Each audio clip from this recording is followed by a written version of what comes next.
Subscribe channel Truth.id dan aktifkan lonceng notifikasi untuk mendapatkan informasi seputar live streaming dan video khotbah terbaru.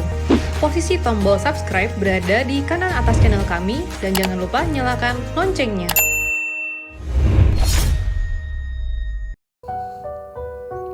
Shalom jemaat yang dikasihi Tuhan. Senang dapat menjumpai Bapak Ibu semua dalam ibadah tengah minggu kita GSKI Rehoboth Kelapa Gading. Mari Bapak Ibu, saya ajak kita semua saat ini untuk datang menghampiri hadirat Tuhan. Siapkan hati kita, siapkan pikiran kita, arahkan kepada Tuhan untuk menerima berkat kebenaran firman Tuhan di kesempatan yang indah ini. Di hadapan-Mu ya Bapa, kami bawa hati kami. Kami nyatakan kasih kami kepadamu ya Tuhan lewat pujian kami. Engkau yang kami hormati, Engkau yang kami hargai lebih dari apapun. Kami muliakan Engkau Tuhan, kami tinggikan nama-Mu. Di hadapan Bapa, ku bawa hatiku, ku nyatakan tulus ku cinta padamu. Kau yang ku hormati, dengan segenap hati, yang maha suci,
hadapan Bapa, di hadapan Bapa.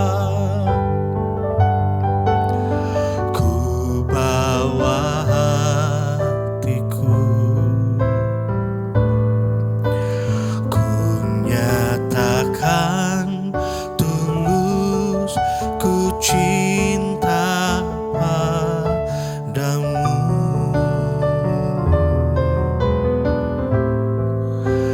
Kau yang ku hormati, dengan segenap hati, yang maha suci di tempat maha tinggi. Lingkupi aku, lingkupi aku dengan hadirat-Mu. Penuhi aku dengan Roh-Mu ya Bapa. Perkenankanku jalan bersama-Mu, Bapa surgawi. Kehidupanku, lingkupi aku, lingkupi aku dengan hadirat-Mu. Penuhi aku dengan Roh-Mu ya Bapa. Perkenankanku jalan bersama-Mu, Bapa surgawi. Kehidupanku, Bapa surgawi, Bapa surgawi. Kehidupanku, Bapa surgawi, Bapa surgawi. Kehidupanku. Haleluya. Kami memuji-Mu ya Tuhan. Kami memuji-Mu dan menyembah. Ajaiblah Tuhan, kuasa-Mu tak berubah. Kami tinggikan, kami tinggikan,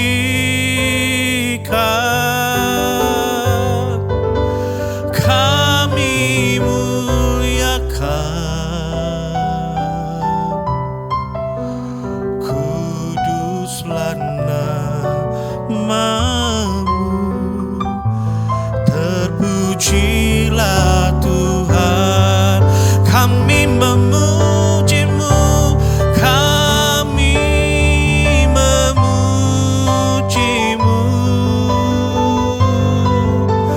dan menyembah. Ajaiblah Tuhan, kuasa-Mu tak berubah.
kuduslah namamu, kuduslah namamu.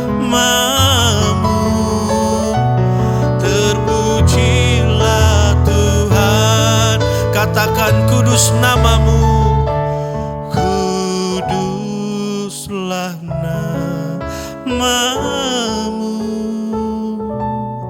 Terpujilah Tuhan.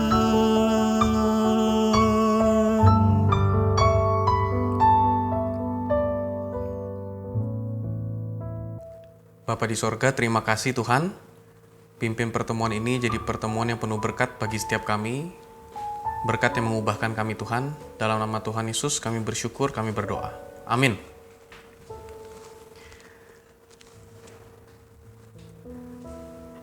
Bapak Ibu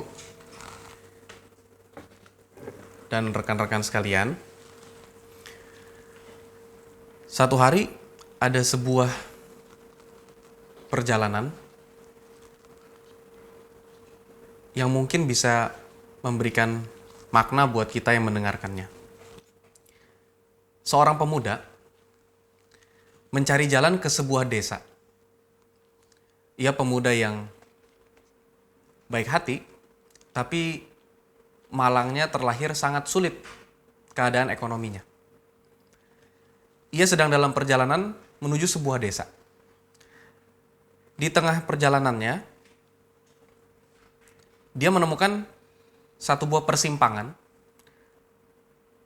Dan di persimpangan itu ada desa yang menuju, ada perjalanan yang menuju ke desa tukang tipu.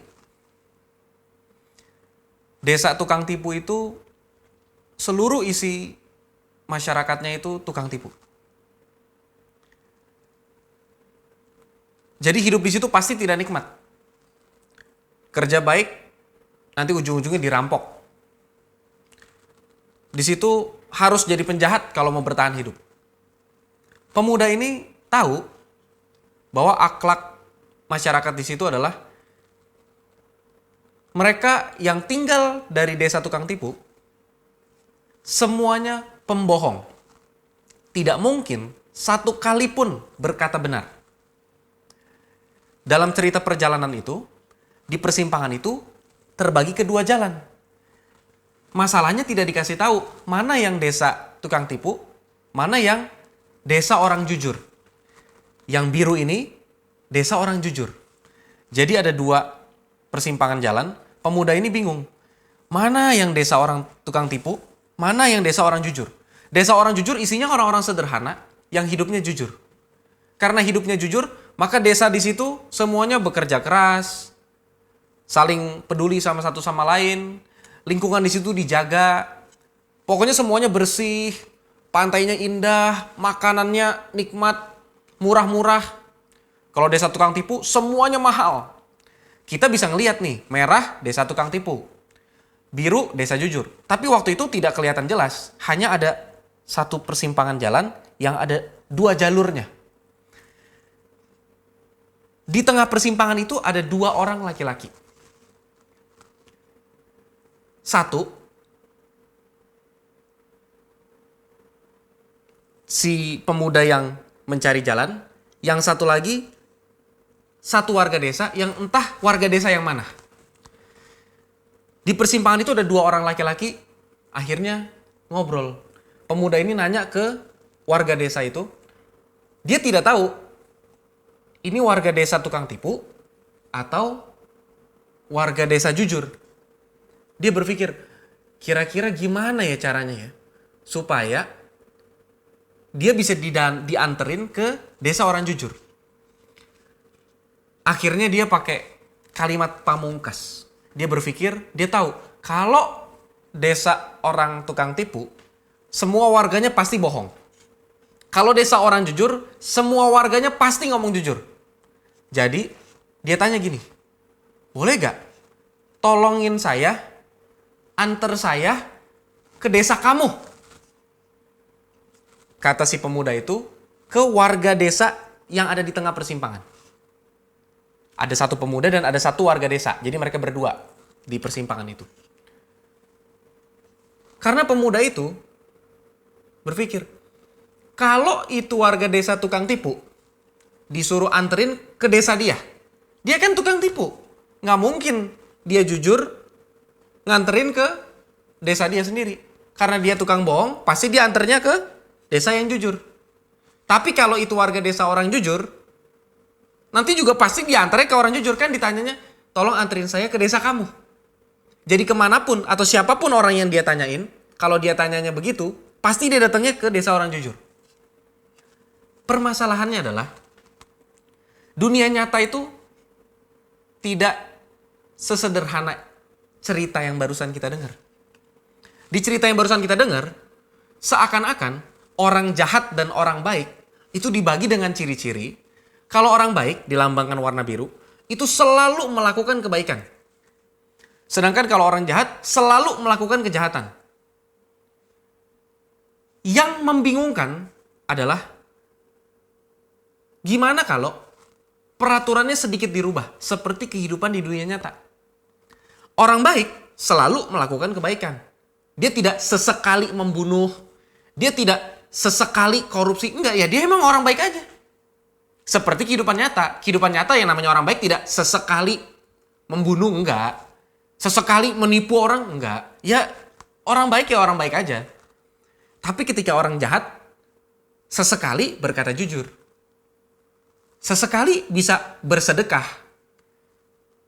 Kalau itu yang terjadi, ketika dia bertemu warga desa itu, udah, dia nggak punya harapan. Tidak mungkin dia punya harapan. Karena kalau dia bertemu, kebetulan dia bertemu desa orang jujur, aman. Tapi kalau ternyata itu desa orang tukang tipu yang sesekali berkata jujur, bayangin, kagak mungkin dia bisa nemu jalan yang benar. Di dunia nyata ini, yang namanya orang jujur, nggak sesekali nipu orang jahat gitu, enggak. Dia nggak tiba-tiba jadi jahat. Tapi orang jahat bisa sesekali ngomong jujur.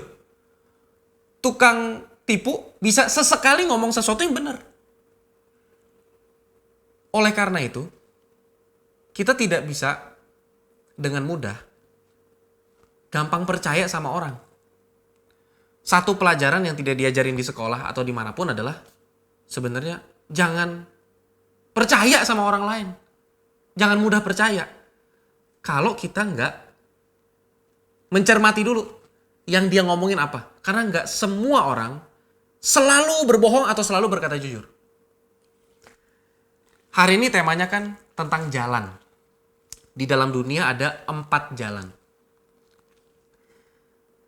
Kalau di Alkitab, kita pernah baca Tuhan ngomong tentang jalan. Tuhan bilang, karena lebarlah pintu dan luaslah jalan menuju kepada kebinasaan, dan sempitlah pintu dan sesaklah jalan yang menuju kepada kehidupan kekal. Sederhananya Tuhan bilang, di dunia itu kalau cari yang enak-enak doang, hati-hati. Karena yang cuman enak, luas, lebar, itu biasanya menujunya kebinasaan. Tapi kalau mau menuju ke kehidupan kekal, memang jalannya sempit, sesek, pintunya kecil. Tapi itulah jalan yang benar.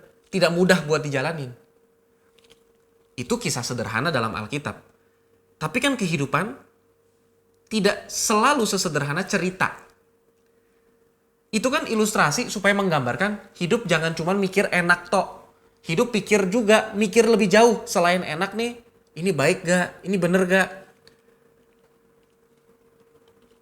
Bola merah di sini, ini adalah jalan hidup yang pertama.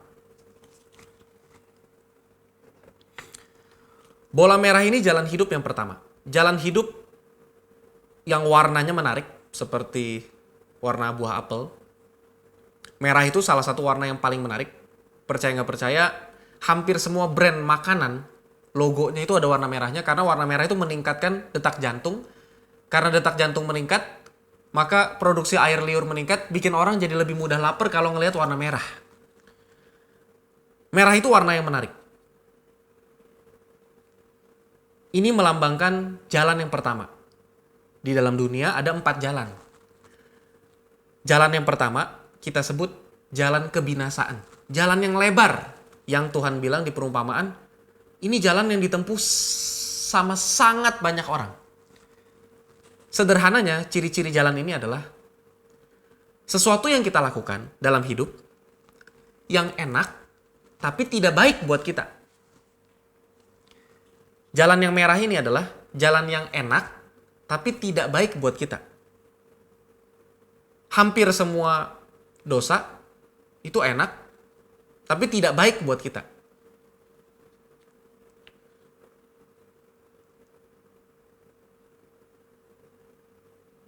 Korupsi enak, tapi tidak baik. Bahayanya adalah karena itu enak, orang sering tidak berpikir panjang. Kalau dia berpikir,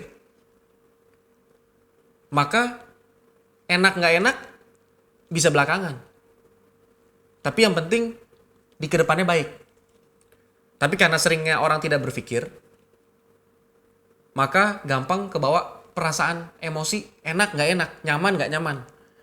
Makanya musuh paling berat dari dosa ini adalah akal budi, berpikir. Kalau orang berpikir menggunakan akal budinya, biasanya lebih mudah terbebas dari jalan yang merah, jalan yang paling banyak diambil orang. Tapi ada jalan kedua. Jalan kedua, ini jalan yang Tuhan bilang jalan sempit. Kita sebutnya jalan kekekalan. Jalan yang banyak ditempuh oleh orang-orang yang bisa menahan diri. Ciri-cirinya kalau yang tadi ini kan enak tapi tidak baik. Kalau yang ini tidak enak tapi baik. Ini macam obat, dan satunya lagi mungkin makanan-makanan yang menyebabkan penyakit. Makanan yang menyebabkan penyakit, ya enak. Kalau nggak enak nggak dimakan. Enak tapi tidak baik buat kesehatan. Kalau yang biru ini seperti jalan kekekalan, ini seperti obat. Tidak enak tapi baik. Rata-rata yang tidak enak tuh baik. Rata-rata yang baik tuh tidak enak. Rata-rata yang enak tuh tidak baik. Rata-rata yang baik itu tidak enak. Rata-rata, tidak selalu. Umumnya, kebanyakan orang hidup di jalur merah. Hidupnya mencari yang enak, walaupun tidak baik. Nggak selalu tentang surga-surga, neraka-neraka. Tentang kehidupan juga sama. Wah, enak nih, malas-malesan. Pas dia malas-malesan, akibatnya jatuh miskin. Wah, enak nih, nyolong aja. Abis nyolong, ketahuan di penjara. Wah, enak nih. Ya, pokoknya yang enak-enak-enak. Tidak baik. Datanglah truth, kebenaran. Pikul salib. Hidup itu harus pikul salib. Hidup itu harus menderita. Kalau nggak menderita, belum hidup benar. Hidup itu harus menderita. Itu baru benar. Walaupun tidak enak, tapi harus kita jalanin karena itulah yang benar. Ini nggak usah ngomongin tentang truth yang di sini. Semua agama atau ajaran yang ngajarin yang namanya kebenaran, yang pakai nama kebenaran, seringnya ngajarin tentang penderitaan. Sesuatu yang tidak enak, tapi baik. Ayo kita meditasi, puasa, hindari hal-hal yang enak-enak. Ada sekelompok komunitas yang tidak nonton bioskop. Ada sekelompok komunitas yang tidak makan hewan. Ada sekelompok komunitas yang menghindari hal-hal yang enak. Karena berdosa. Jangan dengar musik. Karena musik itu tidak baik. Haram.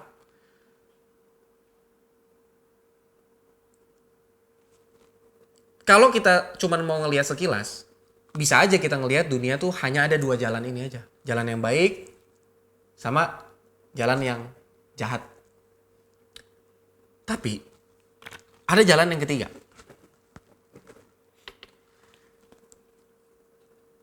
Saya kasih warna kuning.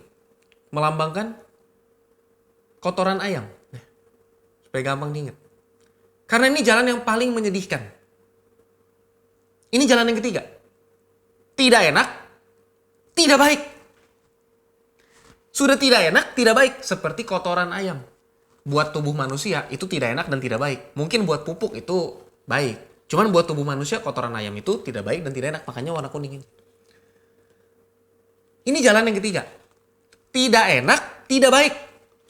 Kalau kita berpikir sekilas, nggak mungkin lah. Di dunia ini kalau tidak enak ngapain orang lakuin? Ini kan kita diskusi, kita ngobrol.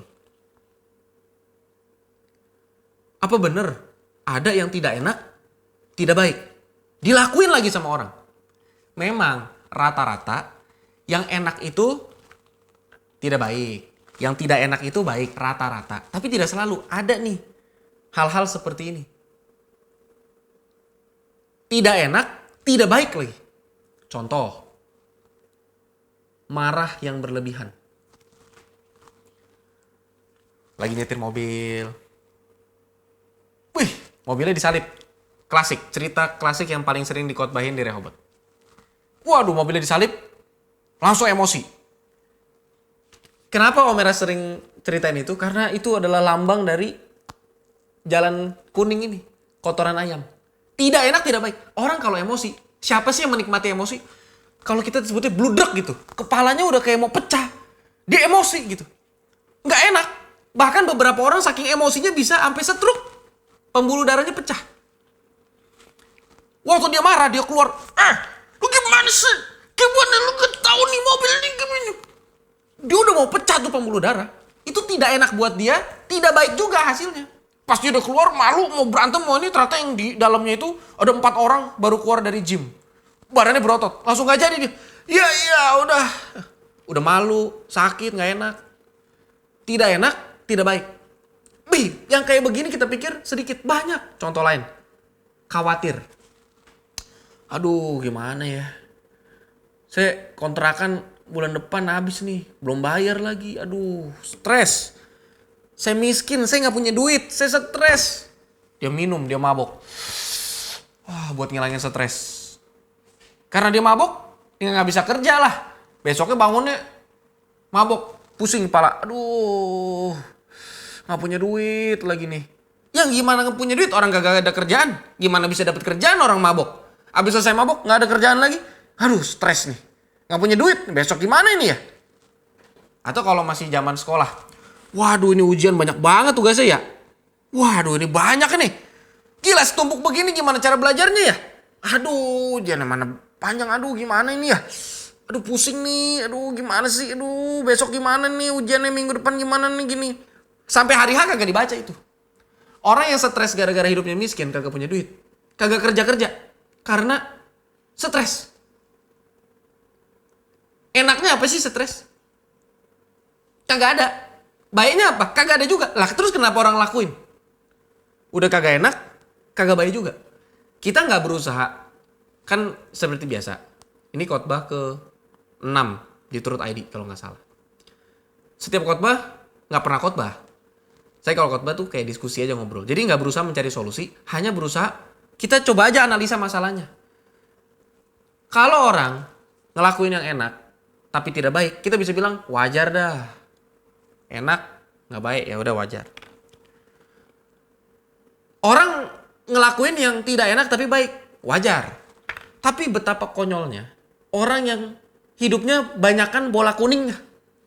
Ya mungkin orang kan hidupnya banyak warna ya. Tapi ini kuningnya banyak banget. Hidupnya penuh ngelakuin yang tidak enak juga tidak baik. Dia juga kagak tahu kenapa dia ngelakuin begitu, tapi hidupnya tidak enak dan tidak baik. Kalau kita hidup banyak bola kuningnya, mungkin kita baiknya berpikir, hidup gue ngapain sih begini banget? Ya kalau misalkan stres gara-gara gak punya duit, bulan depan mau bayar kontrakan, ya cari duit. Ya cari duit memang kagak gampang. Tapi kalau kagak dicari, lebih susah. Mungkin kita pikir, hidup gue susah banget, begini banget. Oke. Gak kayak orang-orang, ya. Itu yang di situ, ya. Hidup sendirian, jomblo, single.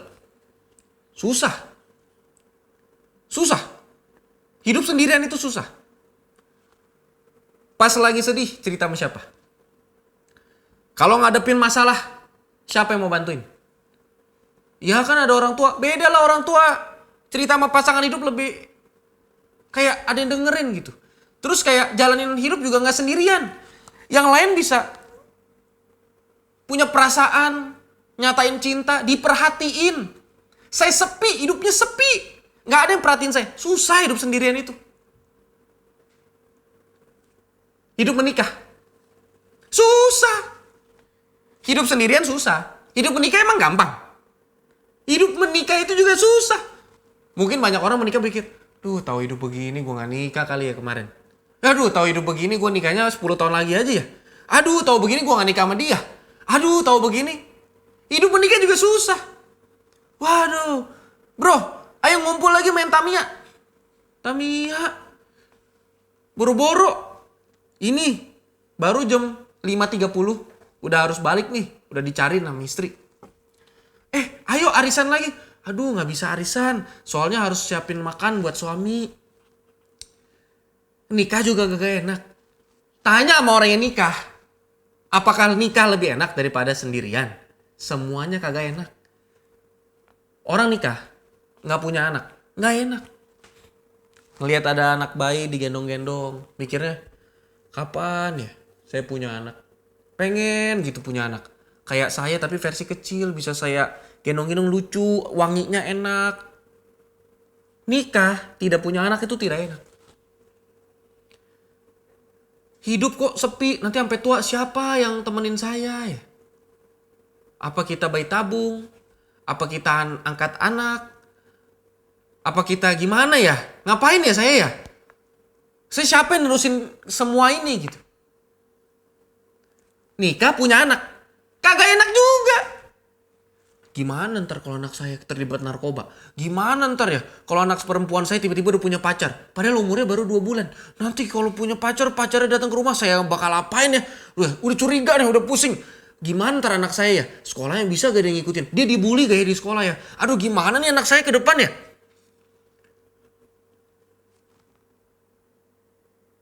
Nganggur, kagak punya kerjaan itu kagak enak. Kagak enak lah. Yang lain bisa nongkrong, punya duit, punya jajan. Dia kagak punya duit, kagak punya jajan. Nih mau jajan sama siapa? Hidupnya minta. Pak, bisa gak minta dikit pak? Buat ini, buat itu. Ya hidupnya mencari alasan supaya bisa dapat duit. Dia juga gak enak, dia tahu. Saya juga gak enak pak, saya mau kerja. Yang kerja bilang, gak enak kerja. Coba begini mah gue gak mau kerja dah. Stres di sini kerjanya. Hidup ya. Sendirian kagak enak. Berdua kagak enak. Punya anak kagak enak. Gak punya anak kagak enak. Nganggur kagak enak. Kerja kagak enak. Ya artinya di semua hal di dunia ini juga kagak enak. Kalau kita ngelihat kagak enaknya. Everything's hard. Choose your heart. Semua itu sulit. Tapi pilihlah sulit mana yang mau kita pilih. Kagak ada hidupnya semua yang serba enak. Maksudnya. Kan tadi memang sederhananya kita belajar. Wah kalau hidup di dunia ini. Ada jalan lebar, jalan sempit kalau Alkitab bilang. Betul. Alkitab mengajarkan bahwa hidup jangan cari enaknya doang. Tapi pikirin yang jauh, yang panjangnya. Lah masalahnya, kan hidup gak selalu begitu. Emang kita lihat, orang Kristen hari ini memang hidupnya selalu susah gitu. Makanya kalau ketemu orang Kristen mukanya cemberut ya. Wah ini orang hidup dalam kekudusan. Karena hidupnya serba susah banget, sulit. Terus kalau orang happy-happy, wah ini orang kedagingan. Orang di dunia ini yang hidupnya penuh dosa, hidupnya dosa 100%. Tetap aja kagak enak juga di hidupnya itu. Lah sama, orang yang di gereja hidupnya benar-benar kudus, puasanya 7 hari seminggu tuh. Puasa mungkin bukannya baru jam 12 gitu kan. Puasa setengah hari. Pokoknya hidup kudus. Tidak ngomong kotor. Semua melakukan kebaikan. Dia juga bisa hidup happy. Hidupnya tidak selalu menderita gitu. Enggak. Maksudnya adalah bukan berarti Tuhan bilang kalau hidup benar. Kamu pasti menderita di dunia ini sampai mati. Stres kamu. Kurus, kering, sakit. Enggak. Wah kalau lu hidupnya dalam dosa, pokoknya hidupnya pasti nikmat, luar biasa, berkelimpahan, happy-happy. Enggak juga, mereka juga ada stresnya. Semua jenis kehidupan, semua warna bola, ada enak, ada nggak enaknya. Semuanya, tergantung kita ngeliatnya dari sisi mana dan sekarang kita lagi ngalamin apa. Seringkali kan kalau kita lagi ngalamin hari yang buruk, kita ngerasa hidup kita buruk banget. Mungkin kita perlu ingat, yang buruk itu hari kita, bukan hidup kita. Kalau bahasa Inggrisnya, only a bad day, not a bad life. Ya hari ini kita lagi buruk. Hari ini, bulan ini mungkin. Tapi lihat di hidup kita, kan gak semuanya buruk. Hari ini kita lagi happy.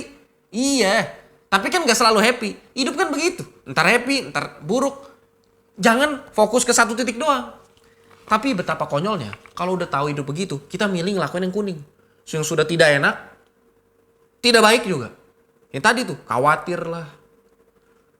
Marah yang berlebihan lah. Kenapa marah yang berlebihan? Marah yang sepantasnya, khawatir yang sepantasnya. Itu yang membuat manusia jadi manusia. Karena manusia itu marah, makanya dia bisa mendidik. Marah yang sehat.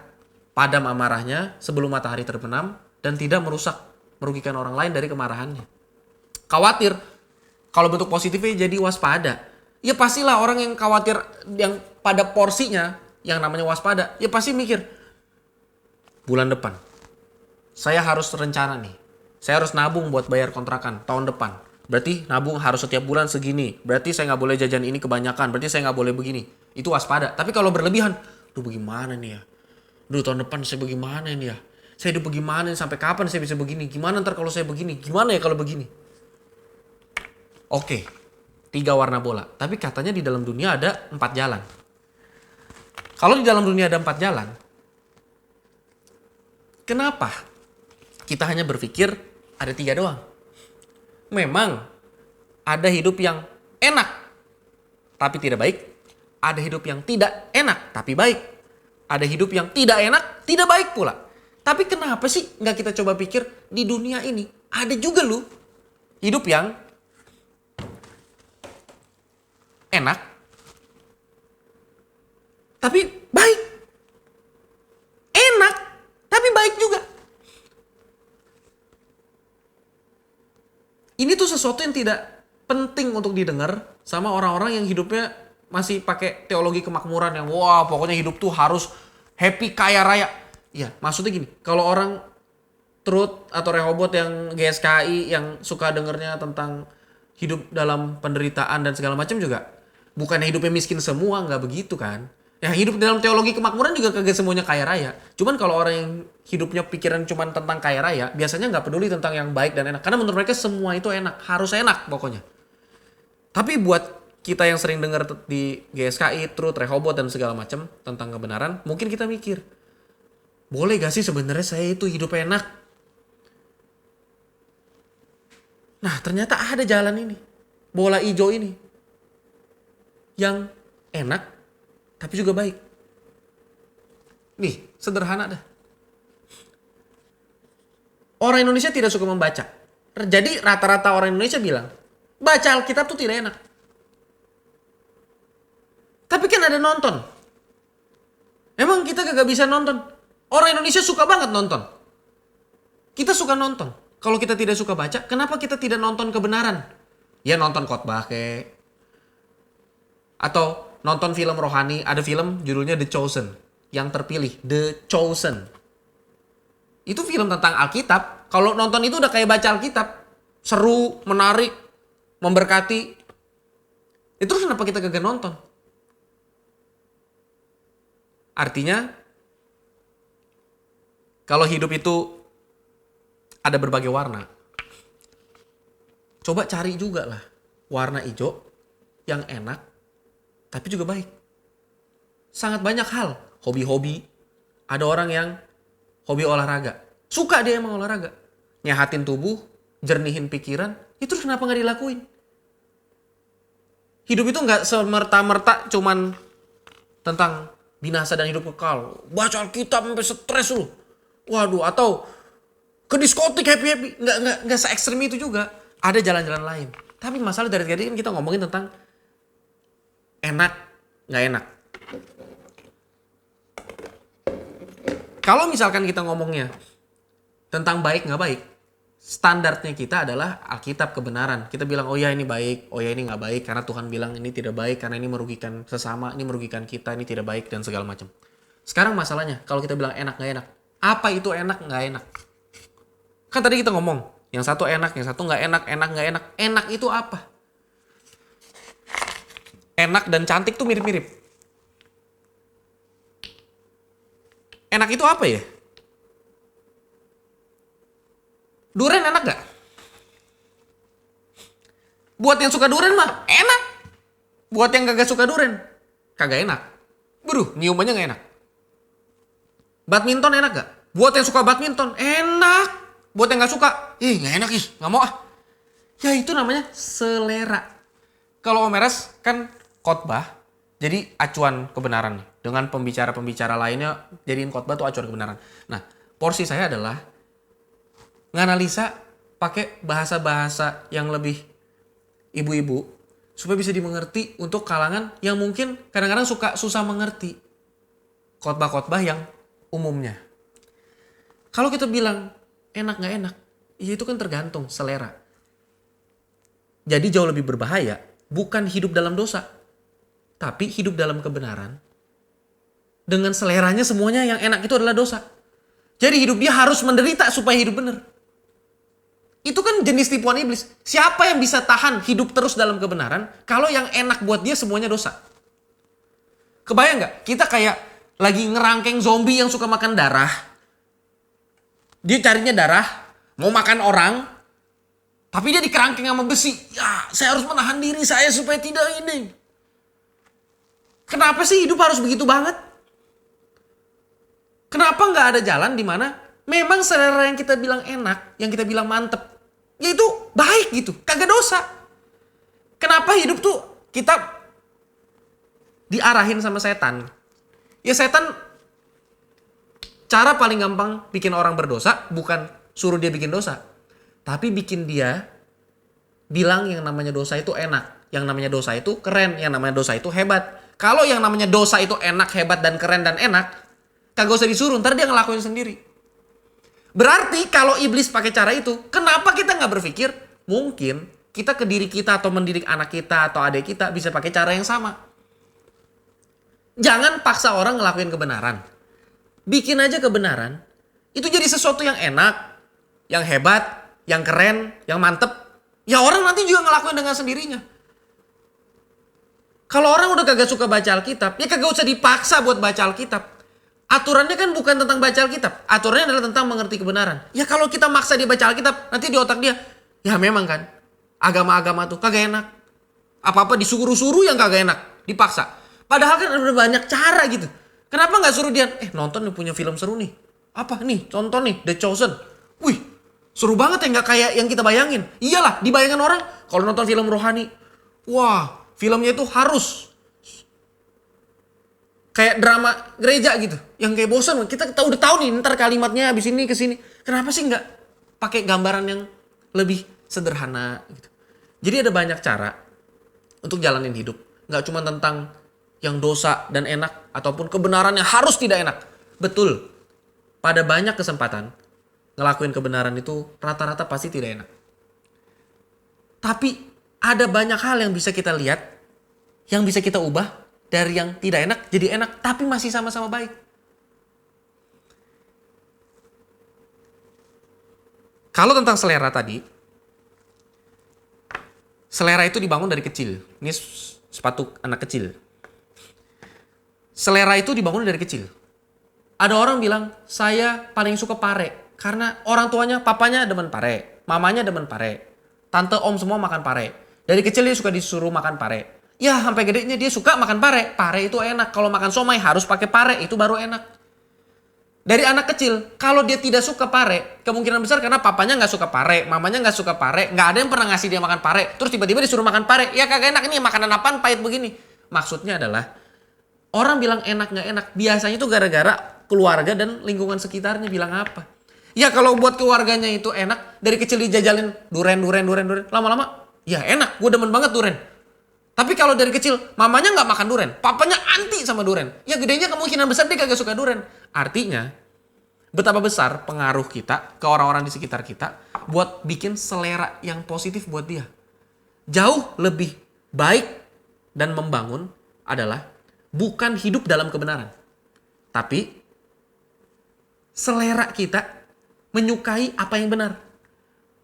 Kalau kita menyukai apa yang benar, nanti hidup kita ini bakal ngarahnya ke kebenaran. Karena yang kita suka itu kebenaran. Makanya kitab yang paling panjang, kitab Mazmur, kitab yang paling sederhana, indah, panjang, praktis, itu dimulai dari bukannya berbahagialah orang yang hidupnya terpaksa membaca Taurat dan merenungkannya siang dan malam. Enggak. Berbahagialah orang yang kesukaannya ialah Taurat Tuhan dan merenungkannya siang dan malam.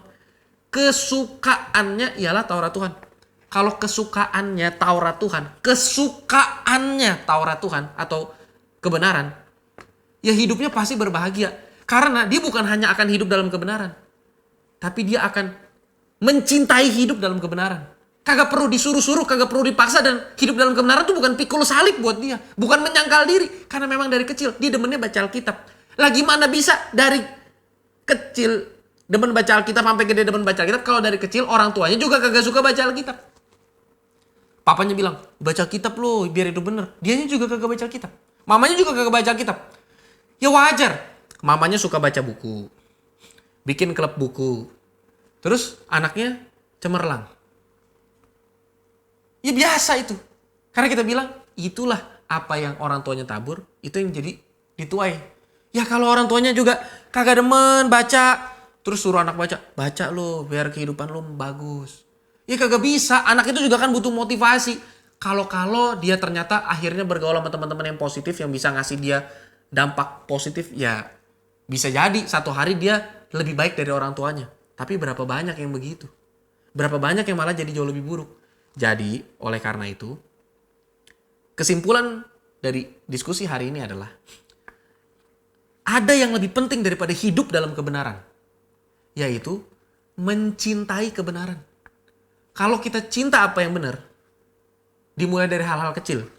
Kayak gak usah memaksa diri di awal-awal mencintai apa yang memang kita tidak cintai. Tapi pasti ada dong yang benar yang kita cintai. Betapa sialnya kalau dari awal yang kita cintai semuanya tidak benar. Ya pasti adalah. Apa kayak gitu? Misalkan contoh ya. Yang paling gampang, oke, saya suka lagu rohani deh. Kan banyak orang suka dengar lagu. Ya udah mulai dari situ dulu aja. Saya suka kalau lagu rohani, kalau baca kita saya enggak. Ya udah, denger lagu rohani yang membangun. Mulai dari situ dulu aja. Tapi dengernya mungkin yang biasanya dulu cuma satu lagu asal denger, ini kayak dibikin jadi kayak saat teduh. Saat teduhnya, tapi saya nggak bisa lupa kayak ngomong yang gimana. Nggak usah, diduduk aja. Saya nggak bisa pak yang kayak penyembahan yang kayak terpujilah. Ya udah duduk dulu. Sukanya apa? Denger lagu. Ya udah coba. Seenggaknya 10 menit denger lagu rohani doang. Dalam ini merenung aja satu ruangan. Kan bisa. Setelah udah begitu kan jadi mulai nikmatin. Oh, saat teduh begitu ya? Ya nggak begitu sih. Orang beda cara saat teduhnya. Terus kenapa harus sama? Ngapain kalau dia saat teduhnya bisa pintar ngomong dan segala macam? Ya kita punya cara saat teduh kita sendiri ya nggak apa-apa. Yang penting cari cara yang kita suka. Saya sukanya begini. Ya udah mulai dari jalan di situ. Harapan saya dari diskusi ini adalah pertama, seperti yang tadi kita mulai dari awal tentang cerita tadi desa, jangan gampang terpengaruh sama orang yang bisa sesekali berkata benar. Jangan menggantungkan diri kita pada omongan orang. Carilah kebenaran itu dari diri kita sendiri. Dan yang kedua, betul hidup benar itu sesuatu yang sangat penting. Tapi jauh lebih penting menyukai apa yang benar. Karena kalau kita menyukai apa yang benar, kita akan hidup dalam kebenaran dan menyukainya. Tapi kalau kita tidak suka apa yang benar, mungkin kita hidup dalam kebenaran. Tapi terpaksa. Ya namanya orang hidup terpaksa. Sesekali akhirnya jatuh juga. Tapi kalau kita memang suka, jangankan berpikir untuk jatuh. Sedikit aja nggak terbersit di pikiran kita. Semoga firman ini bisa jadi berkat buat kita semua. Tuhan memberkati. Kita berdoa. Bapak terima kasih buat kesempatan ini. Hari ini ya Tuhan, kami belajar tentang selera jiwa. Di dalam dunia ada 4 jalan. Maksudnya adalah supaya kami juga bisa mencari tahu apa hal yang benar yang kami sukai supaya kami bisa kembangkan. Roh Kudus tolong pimpin kami supaya kami bisa menemukannya. Dalam nama Tuhan Yesus kami bersyukur dan kami berdoa. Amin.